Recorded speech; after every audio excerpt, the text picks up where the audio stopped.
기쁘고 복된 안식일에 성전에서 여러분들 뵙게 돼서 너무나 반갑고 감사합니다.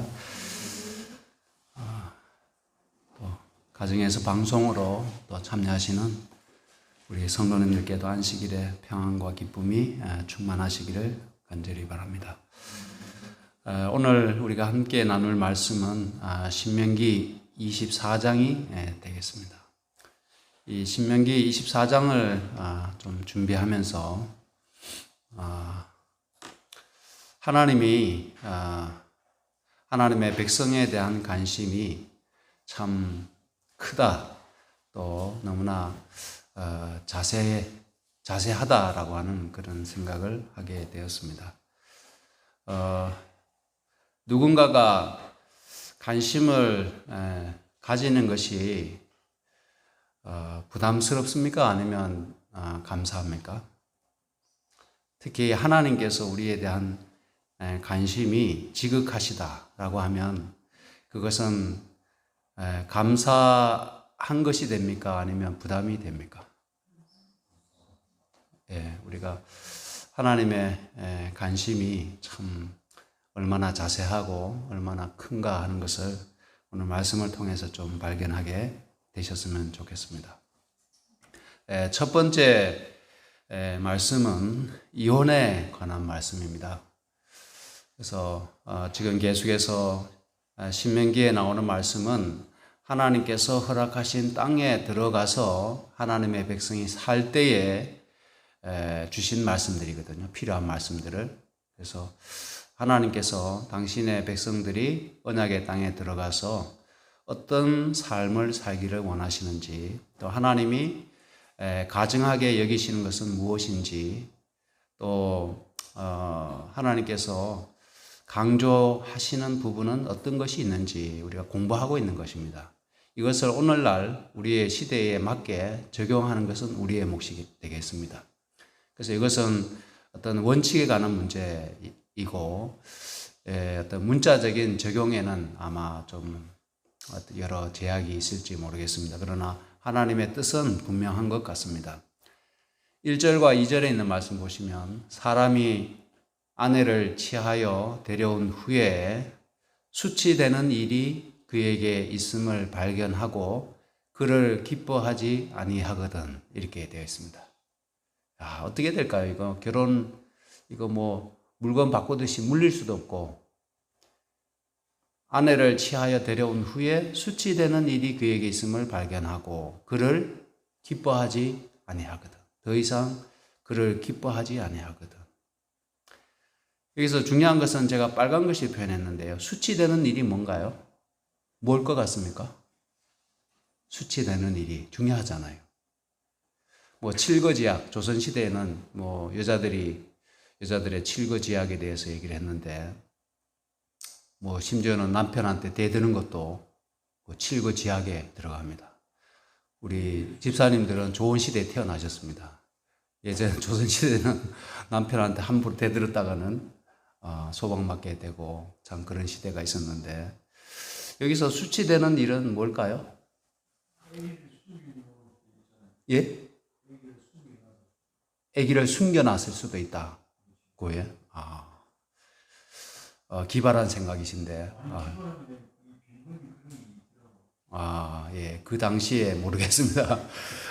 여기, 주석에 이렇게 봤습니다. 그랬더니, 유대 랍비파 중에 힐렐 학파가 있었습니다. 힐렐 학파라고 있었는데, 남편을 기쁘게 하지 못하는 모든 이유라고 얘기했어요. 광범위하게.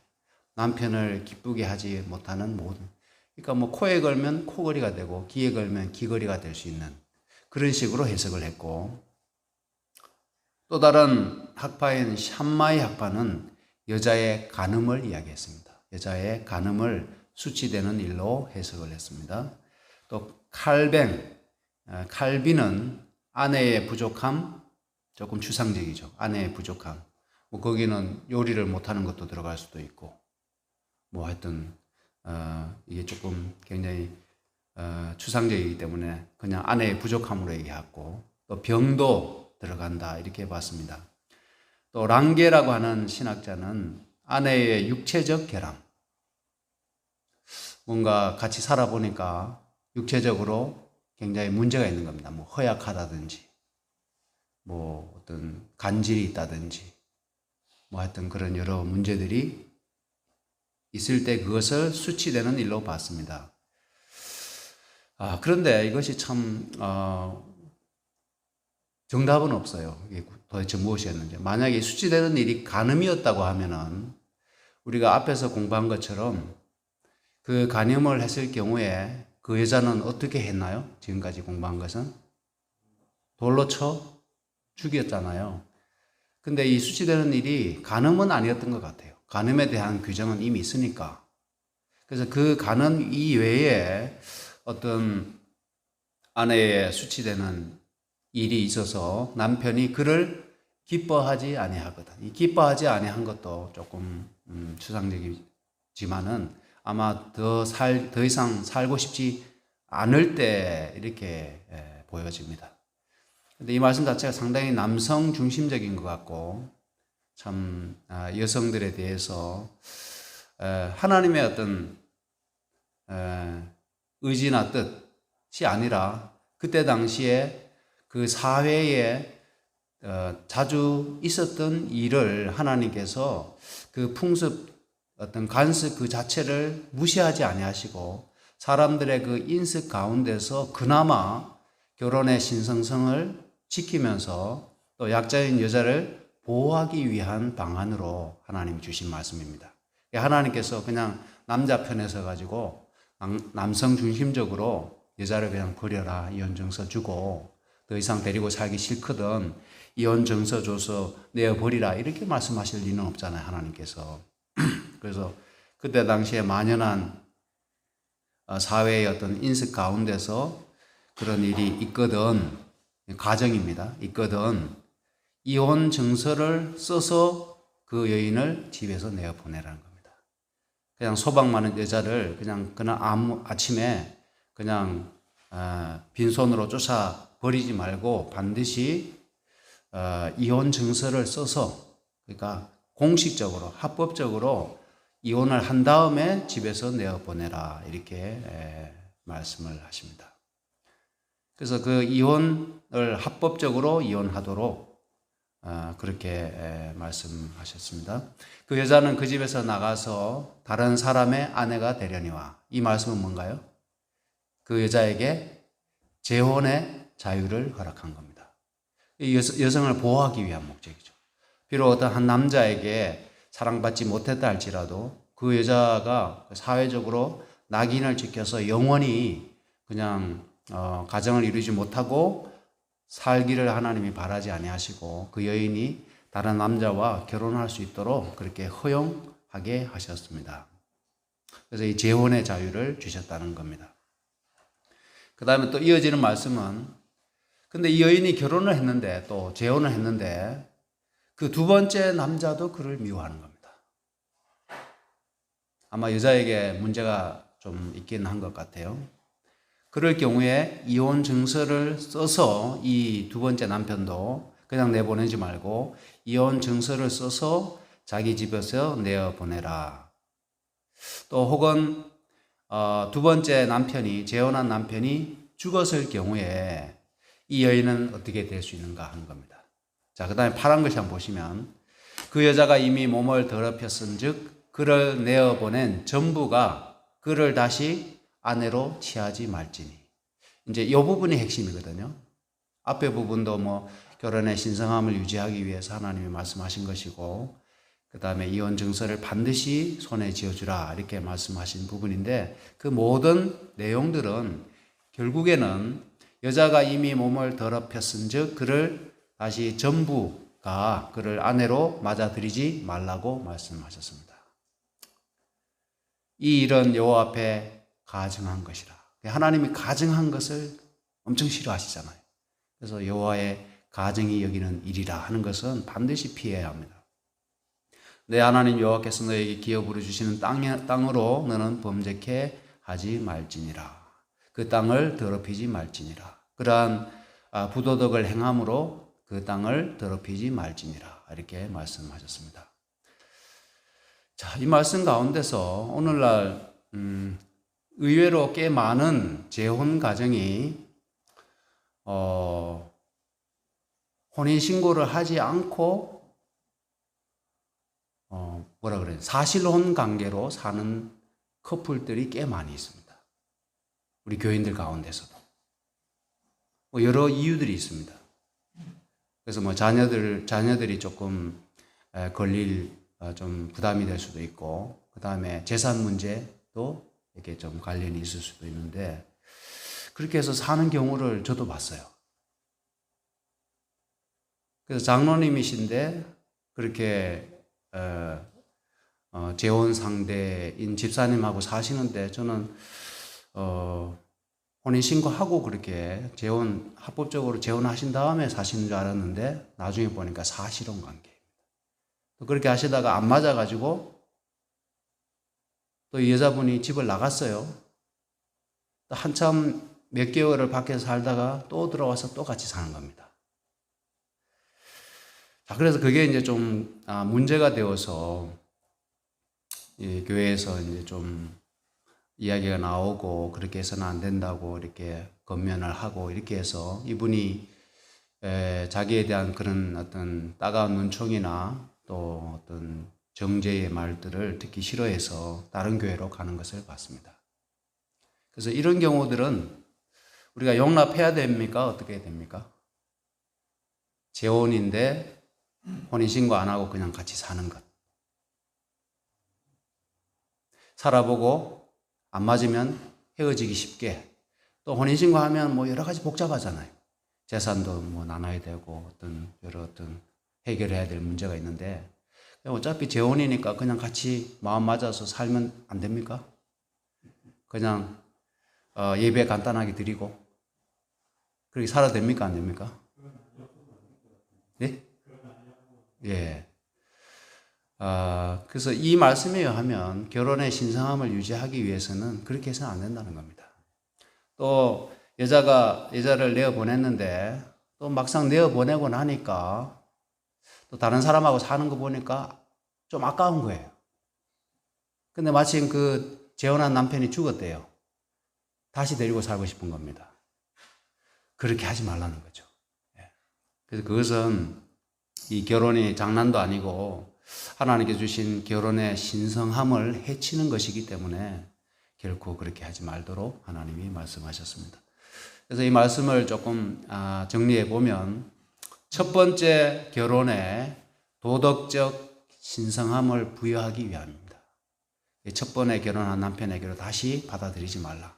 첫 번째, 결혼에 도덕적 신성함을 부여하기 위함이고, 두 번째는 첫 번째 남편은 아내와 이혼함으로 그 여자를 완전히 또 영원히 포기한 것이다. 여자가 어떤 소유인 것처럼 내쫓았다가 또 자기 필요하면 데려오고 이런 존재가 아니라는 것이죠. 그래서 이혼을 해서 내어보낼 때는 영원히 그 여자를 포기해야 한다는 겁니다. 여러분, 우리 한국 사회에서도 이혼한 다음에 그 전처 이제 남이 됐잖아요. 근데 마치 자기 옛날의 부인인 것처럼 해코지하고 찾아가서 행패 부리고 이런 남자들이 한국에 엄청 많습니다. 사실은 헤어졌으면 쿨하게 헤어져야 되죠. 그리고 이혼했으면 남이고 또 그 여자의 인생을 존중해 줘야 되는데, 찾아가서 막 행패 부리고 또 새로 만나 사는 사람 칼로 찌르고 이런 경우가 얼마나 많은지 모릅니다. 그래서 이런 어떤 문제들이 아마 그때 당시에도 하나님께서 염려하시고 그런 문제를 해결해 주신 것으로 봅니다. 세 번째는, 이혼한 남자가 새로운 여자를 맞아들여 살아보니 후처가 전처보다 못하다는 생각을 하고 첫 번째 아내를 다시 받아들이는 행위를 금지한 겁니다. 살아보니까 비교가 됩니까? 안 됩니까? 비교돼요.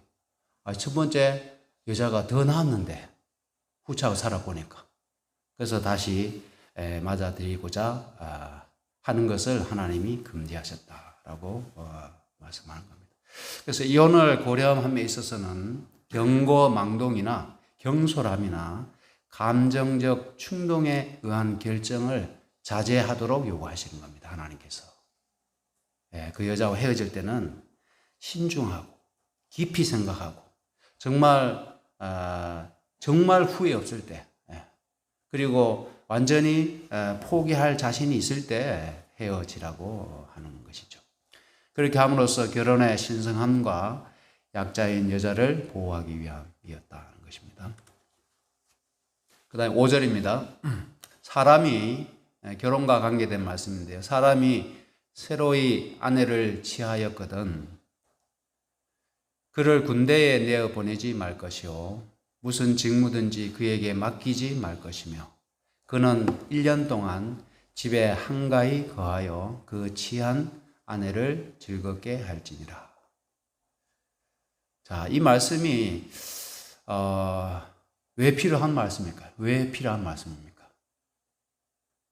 결혼한 신혼 부부, 이제 갓 결혼한 남자는 1년 동안 군대 데려가지도 말고 어떤 직무도 맡기지 말라는 겁니다. 1년 동안은 그 집에서 한가히 아내와 보내면서 즐거운 신혼을 맛보도록 그렇게 하나님께서 배려하셨습니다.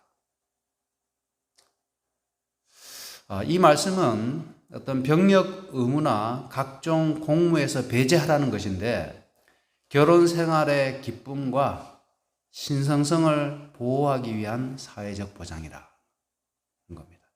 그래서 이 두 남녀가 한 몸을 이루어서 화목한 가정을 이루는 것, 또 그리고 자녀를 생산하는 것은 병력 의무를 이행하는 것 못지않게 중요하다는 겁니다. 요즘 한국 사회에 아이들을 출산율이 떨어져 가지고 사회적으로 얼마나 심각한 문제가 야기되고 있습니까? 근데 우리가 지금 이렇게 느끼고 있잖아요. 한국 사회의 어떤 노령화라든지 아이들이 정말 얼마나 귀하고 유치원에서부터 초등학교, 중학교, 고등학교 막 점점 이제 그 부족한 현실을 우리가 실감하고 있는데 하나님께서 이 1년 동안의 보장을 하게 한 것은 오늘날 우리 한국 사회를 보게 되면 꼭 필요한 하나님께서 말씀하신 부분이다 하는 생각이 듭니다. 그래서 한국 사회의 출산율을 높이는 방법 중에 하나가 이런 게 아닌가. 결혼한 신혼부부에게 휴가를 주는데 얼마를 주라고요? 1년을 주는 겁니다. 그러면 자녀를 또 생산하게 되겠죠. 출산을 하게 되고 이렇게 하게 되면 우리 한국 사회의 어떤 이 출산율 문제, 인구 감소 문제를 해결하는데 틀림없이 도움이 될 것 같아요. 회사에도 쉬게 하고, 그 다음에 부부가 서로 사랑하면서 가정을 이룰 수 있도록 그렇게 사회적으로 배려한다면 한국 사회의 어떤 그런 문제가 좀 해결되지 않을까 그런 생각을 해봅니다. 어쨌거나 결혼 생활이 그만큼 중요하고 사회의 어떤 공무나 직무보다도 병력의 의무보다도 가정생활이 그만큼 사회적으로 중요하다 하는 사실을 하나님께서 미리 말씀해 주신 것 같습니다. 그 다음에 나타나는 말씀은 이 저당에 대한 부분인데요. 사람이 맷돌의 전부나 그 윗장만이나 전집하지 말지니 이는 그 생명을 전집함이니라. 이 말씀이 어떤 의미인가요? 사람이 맷돌이 두 짝이잖아요. 아래 거, 위에 거, 아래 거 있는데 그 윗짝만 담보물로 들고 가거나 또 전체를 담보로 가져가지 말라는 겁니다. 우리가 지금은 좀 이해가 안 되죠, 그죠? 근데 맷돌이 그때 당시에 꼭 필요한 생활의 필수품이었잖아요. 곡식을 갖다가 이렇게 해서 밥을 먹기 위해서는 갈아야 되잖아요. 그죠? 우리는 뭐 절구도 쓰고 이렇게 했지만은 그 사회에서는 아마 맷돌을 많이 쓴 것 같습니다. 그래서 맷돌을 써서 가루를 만들어서 주로 빵을 해 먹었겠죠. 우리는 뭐 보리나 밀을 절구로 찧어서 밥을 해 먹었지만 이 사람들은 갈아서 밀가루를 만들어서 빵을 해 먹는 사회이다 보니까 맷돌을 많이 쓴 것 같아요. 그래서 그 맷돌을 담보로 취할 때는 그렇게 가져가지 말도록 그렇게 말씀합니다. 이는 그 생명을 전집함이니라. 출애굽기 22장에도 이 저당 잡는 거에 대해서 말씀했는데, 그때는 참 저당 잡을 게 많지 않았던 것 같아요. 출애굽기 22장에는 뭘 저당을 잡습니까? 옷을 저당을 잡아요. 옷을. 그래서 옷을 전당 잡거든 해가 지기 전에 그에게 돌려보내라. 그 몸을 가릴 것이 이뿐이라. 이불이 따로 있는 게 아니고 낮에는 옷이 되고 밤에는 이불이 되는 겁니다. 그 살에 오신즉 그가 무엇을 입고 자겠느냐? 그가 내게 부르짖으면 내가 들으리니 나는 자비한 자임이니라. 참 하나님이 알뜰하게 우리를 보살피시고 우리를 관심 있게 보시는 것 같아요. 그래서 전당 잡히는 어떤 그런 문제에 있어서까지 하나님께서 자세하게 우리에게 지침을 말씀해 주십니다. 그래서 우리가 누군가의 어떤 빚을 누군가의 돈을 빌려주고 담보물을 잡는다고 하면 그 담보물이 그 가정에 혹은 그 사람에게 필수적인 것이거든 그거를 계속해서 담보로 잡고 있지 말라는 겁니다. 제가 사이판에서 선교사 할 때 거기는 이제 대중교통이 없거든요. 대중교통이 없어서 다 자차로 이게 생활을 해야 되는데 제가 거기서 이제 한국인 선교는 뭐 거의 미미하게 했고 거기에 이제 우리 조선족 동포들이 많이 와서 조선족 선교를 이렇게 주로 했는데 저희들이 접촉하는 그 구도자 중에 한 분이 조선족 분인데 이분이 이제 아주 급하다고 해서 저희 집이 한 대밖에 없는 차를 빌려줬어요. 빌려줬는데 볼일을 보고 차를 반납을 해야 되는데 저도 그때가 젊었으니까 참 뭐 그런 말 있잖아요. 뭐는 빌려줘도 차는 빌려주지 말라는 말이 있잖아요. 그죠? 근데 제가 젊어가지고 차를 그 사람한테 빌려줬어요. 근데 이 사람이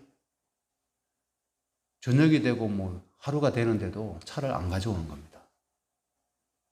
저도 뭐 차가 없이는 발이 묶여가지고 생활이 어렵고 뭐 여러 문제가 생기는데 애가 바짝바짝 타기 시작했는데 이 사람이 한 3일을 안 가져온 것 같아요. 차를.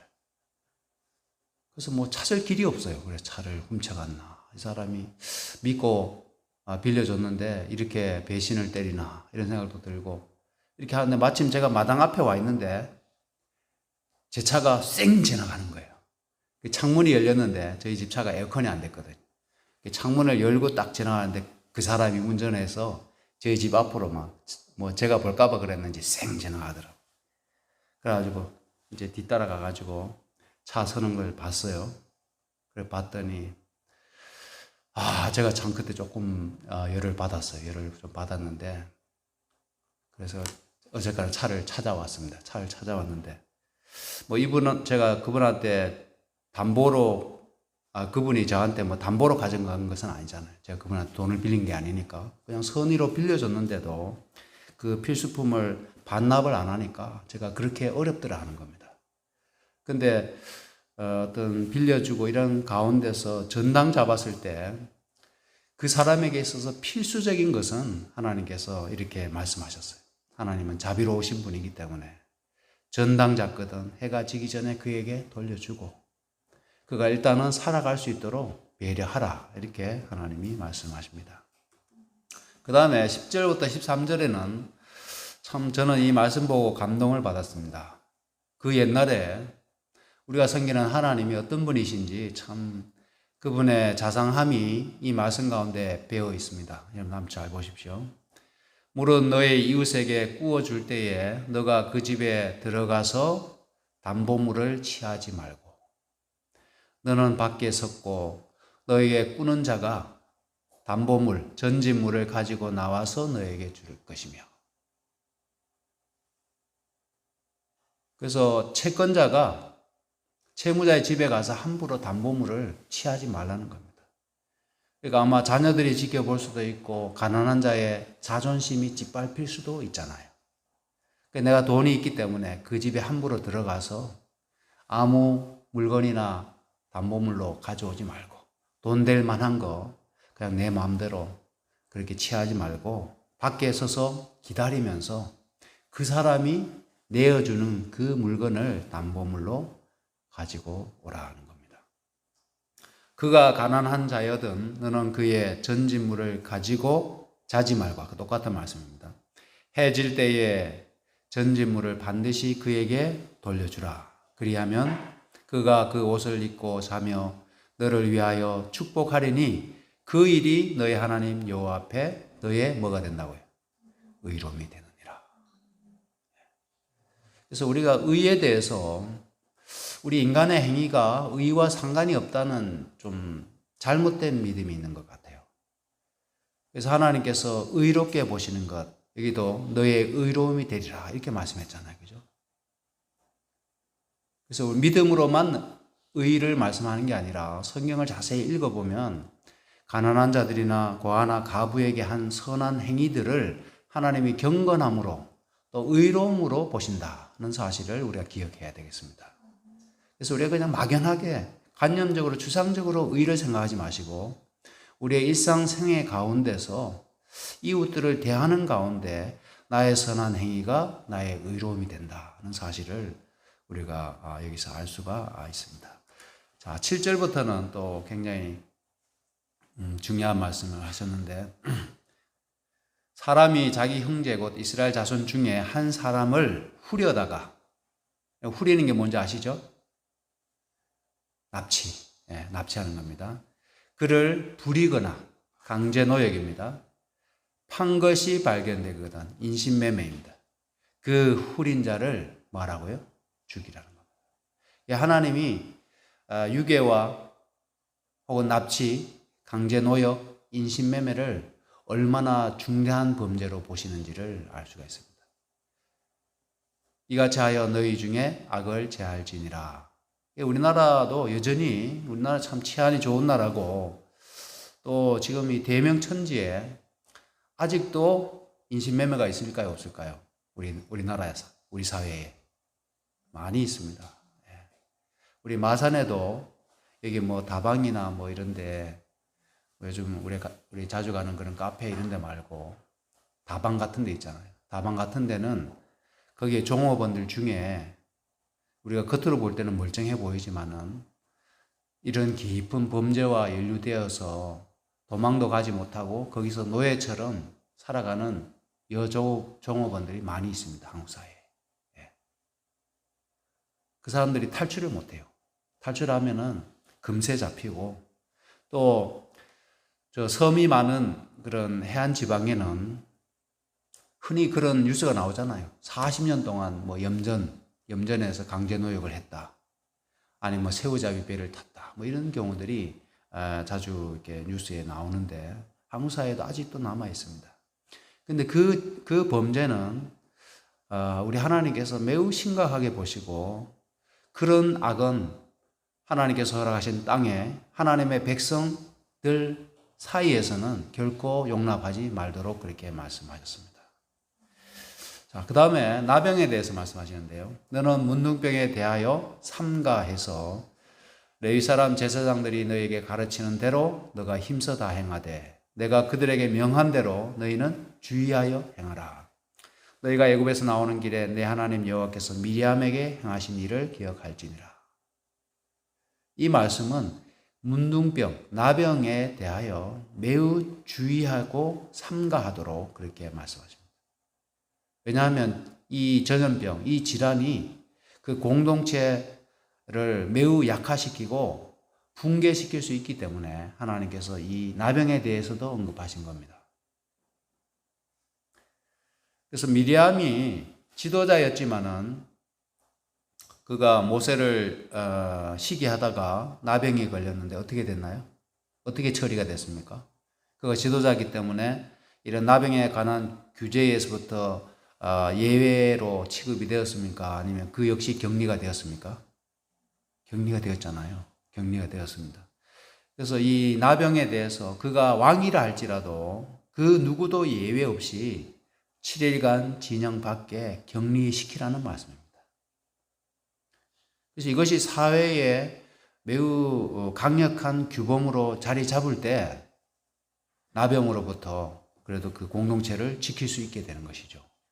거기에 뭐 높은 지위에 있는 지도자라고 해서 봐주고, 또 유력한 인사라고 해서 족장이라고 해서 봐주고, 제사장이라고 해서 봐주고, 이렇게 하게 되면 나병으로부터 그 공동체를 결코 지킬 수 없기 때문입니다. 그래서 우리 교회라고 하는 공동체도 지키기 위해서는 나병과 같은 죄가 발견이 되었을 때 어떻게 해야 될까요? 처리를 해야 됩니다. 규정에 따라서 처리를 해야 돼요. 근데 누구기 때문에 넘어가고 봐주게 되면 이 공동체는 무너지게 되는 겁니다. 그래서 하나님께서 이 부분을 이렇게 언급하신 깊은 뜻을 우리가 헤아릴 수 있어야 되겠습니다. 그 다음에 품꾼에 대한 건데요. 참 하나님이 얼마나 관심이 많으신지 제가 새삼 느끼게 되었습니다. 공공하고 가난한 품꾼은 너의 형제든지 혹은 객이든지 그를 뭐하지 말라고요? 학대하거나 갈시하지 말라고요. 그리고 그 품삯을 당일에 주고 해진 후까지 미루지 말라. 그래서 임금을 뭐 하는 겁니까? 임금을 체불하지 말라는 겁니다. 체불. 이는 그가 빈궁함으로 마음의 품삯을 사모함이라 두렵건대 그가 너를 여호와께 호소하면 죄가 너에게 돌아갈까 하노라. 그것이 죄가 된다는 겁니다. 아까 선행은 의가 되는 것처럼 이 품꾼이 하나님께 호소하면 그 체불하는 행위가 너의 죄로 돌아간다는 겁니다. 그래서 의와 죄에 대해서 우리가 구체적이고 그 명확한 어떤 이해, 인식이 필요한 것 같습니다. 그래서 이게 죄인지, 이게 의인지 우리가 흐리멍텅하게 이해하면 안 됩니다. 그 인식을 명확히 하고 구체적으로 우리 생애 가운데서 의를 실천할 수 있도록 선한 행위를 우리가 할 수 있도록 하나님께서는 그렇게 요구하시고 바라십니다. 하루 벌어서 하루 먹고 사는 자들이 얼마나 그 품삯이 정말 입에 풀칠하고 너무나 목숨과 직결되어 있고 그 품삯을 기다리는 가족이 딸린 식구가 얼마나 될지 누가 알겠습니까? 그렇죠. 그래서 그런 경우에 너가 돈이 있고 또 앞으로 그 사람이 아쉽기 때문에 너가 갑이기 때문에 그 을의 어떤 그 사람을 괄시하거나 학대하지 말고 그의 필요를 그때그때 채워주라. 고 하나님이 말씀하셨습니다. 자, 마지막으로 이제 연자제에 대한 말씀인데요. 여러분들 연자제 잘 아십니까? 무슨 뜻인지? 예, 이 연자제라고 하는 게 그저 연자제입니다. 연자제 끝에 자가 죄인할 때 제자가 아니고 연자제입니다. 우리나라는 연자제가 폐지됐습니까? 아직 살아 있습니까? 우리나라가 1980년대에 폐지됐습니다. 연자제가. 연자제가 그전에는 있을 때는 참 이게 겁나는 법입니다, 이게. 그래서 이게 범죄자와 관련된 특정한 사람들에게 범죄로 인한 책임을 연대적으로 부과하는 제도입니다. 어떤 죄가 있으면은 예를 들어서 뭐 국가 보안법인가요? 요즘 이렇게 기억이 잘 안 나고 그러네. 네. 그 법을 어긴 그런 대학생이 있다고 하면 1980년대 전에는 누구까지 책임을 져야 되는가 하면 그 가족들까지 책임을 물었어요. 그래서 예를 들어서 뭐 빨갱이로 몰렸다고 하면은 그 집안 친척까지 다 이제 핍박을 당하고 그 다음에 직장을 얻는 데 있어서나 여러 면에 있어서 불이익을 보게 되었습니다. 그런데 하나님께서는 이렇게 말씀하십니다. 아비는 그 자식들을 인하여 뭘 안 당해요? 죽임을 당치 않을 것이요. 자식들은 그 아비를 인하여 죽임을 당치 않을 것이라. 각 사람은 자기 죄에 죽임을 당할 것이니라. 이 말씀은 진짜 이 성경의 어떤 몇 년 전입니까 이게? 거의 뭐 3,500년 전의 말씀인데 그때 당시에 벌써 연자제 금지를 말씀하고 있어요, 성경에. 이것은 놀라운 일입니다. 우리 한국 사회는 1980년대에 폐지가 됐는데. 그래서 이 연자제는 고대에 우리 한국, 중국 이 문화권에서는 오래도록 참 이 연자제 때문에 수많은 사람들이 자기가 지은 죄가 아님에도 불구하고 자기 뭐 자식이나 부모 때문에 그렇게 멸문지화, 집안이 쑥대밭이 된 경우들이 얼마나 많았는지 모릅니다. 여러분들 삼족을 멸하라 이런 말 들어보셨어요? 삼족. 그 삼족은 어디까지가 삼족입니까? 여기 한번 보십시오. 아버지, 본인, 자식을 중심으로 삼촌, 사촌, 조카까지가 삼족입니다. 삼족, 조카까지가 삼족이에요. 구족을 멸하라. 구족은 뭐 저는 이게 뒤에 나오는 거는 잘 모르겠더라고요. 고조 할아버지, 증조 할아버지, 할아버지, 아버지, 자기, 아들, 손자, 증손, 현손, 그 다음에 직계 친척을 중심으로 반계친, 고조의 4대손 되는 형제, 종형제, 제종형제, 삼종형제를 포함하는 동종의 친족 전체를 말한다. 거의 뭐 우리가 친척이라고 생각하는 그 범위 전체를 포함하면 됩니다. 그 전체가 구족이에요. 그래서 반역죄는 보통 구족을 멸하잖아요. 구족을 멸하면은 거의 그 집안 자체가 그냥 진짜 멸문지화입니다. 그 집안은 다 사라지는 겁니다. 더 심한 경우에는 십족을 멸하기도 했습니다. 십족을 멸한 경우도 있었는데 이는 당사자의 스승, 제자, 동문 수학한 친구, 혈연 관계는 아니나 인간적으로, 사상적으로 가까운 사이, 지인들까지 포함한 것이 십족이라고 합니다. 자, 그래서 이렇게 연좌제가 있을 때는 참 너무나 두렵고 조마조마했겠죠. 저희 외삼촌이 그때 뭐 보도연맹입니까? 6.25 전쟁이 끝나고 우파 쪽에 의해서 경찰들에 의해서 저희 외삼촌이 끌려가 가지고 집에 돌아오지 못했어요. 근데 그때 당시에는 증거가 필요 없었습니다. 누가 얘기를 하면 그 사람이 걸렸어요. 근데 이제 저희 아버지도, 저희 큰아버지도 그때 당시에 이제 끌려가 가지고 정말 죽도록 맞았습니다.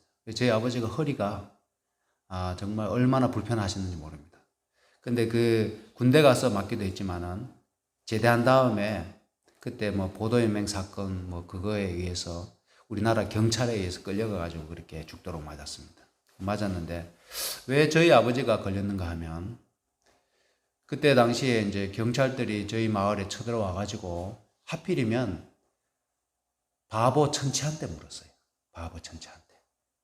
좀 모자란 사람한테 물었어요. 그 모자란 사람한테 여기 누구한테 저 산에서 밥을 해준 사람이 있느냐. 그 공비들이잖아요. 빨치산들. 그래서 그 산에서 누구에게 밥을 해준 사람이 있느냐 하니까 질문도 이해 못하는 사람인데 경찰복 입고 하니까 이 사람이 겁에 질려가지고 그 동네에서 자기가 알만한 사람 다 얘기한 겁니다. 그래서 저희 아버지도 끌려가가지고 정말 거의 뭐 엎혀올 만큼 그렇게 심하게 맞았습니다. 그래서 이런 무서운 어떤 그런 뭐 연좌제와 큰아버지도 그렇게 됐는데 연좌제와 관련된 그런 것을 하나님께서 일찍이 하나님의 백성 또 하나님의 주신 땅에서는 금지시켰다 하는 것은 하나님이 얼마나 지혜로운 분이시고 또 하나님의 백성의 나라 그 사회가 얼마나 고차원적인 사회였는지를 우리가 엿볼 수 있는 대목입니다. 마지막으로 객과 고아와 가부에 대한 말씀인데 이 부분을 잘 아시기 때문에 그냥 읽고 넘어가겠습니다. 너는 객이나 고아의 송사를 억울하게 말며 돈이 없다고 해서 뭐 무전, 유죄, 그다음에 유전, 무죄 그걸 하지 말라는 겁니다. 가부의 옷을 전집하지 말라. 너는 애굽에서 종이 되었던 일과 너희 하나님 여호와께서 너를 거기서 속량하신 것을 기억하라. 너희도 예전에 노비였지 않느냐, 종이었지 않느냐. 그러므로 객이나 고아와 같이 정말 궁핍하고 약자인 자들의 송사를 가볍게 취급하거나 억울하게 재판하지 말도록 하나님이 그렇게 말씀하셨습니다. 너가 밭에서 곡식을 벨 때 객과 고아와 가부를 위하여 버려두라. 그리하면 너희 하나님 여호와께서 너의 손으로 하는 범사에 복을 내리시리라. 하나님께서 선을 행할 때에는 거기에 합당한 복을 항상 약속하십니다. 이건 놀라운 말씀이죠, 그죠? 우리가 손해만 보라고 말씀하지 아니하십니다. 항상 의로운 일을 행할 때는 하나님께서 복을 약속하시는 것을 보게 됩니다. 너가 감람나무를 떤 후에 고아와 가부를 위하여 다 살피지 말고 남겨두라. 포도원에 포도를 딴 후에 다 따지 말고 객과 고아와 가부를 위하여 버려두라. 이런 마음이 참 중요한 것 같아요. 이런 마음, 이런 너그러운 마음, 없는 자들에 대한 따뜻한 마음, 배려하는 마음, 이러한 마음이 하나님께서 우리에게 요구하시는 마음입니다. 너는 애굽 땅에서 종되었던 것을 기억하라. 이러므로 내가 너에게 이 일을 행하라 명하노라. 그래서 너희들이 그러한 삶을 살아봤기 때문에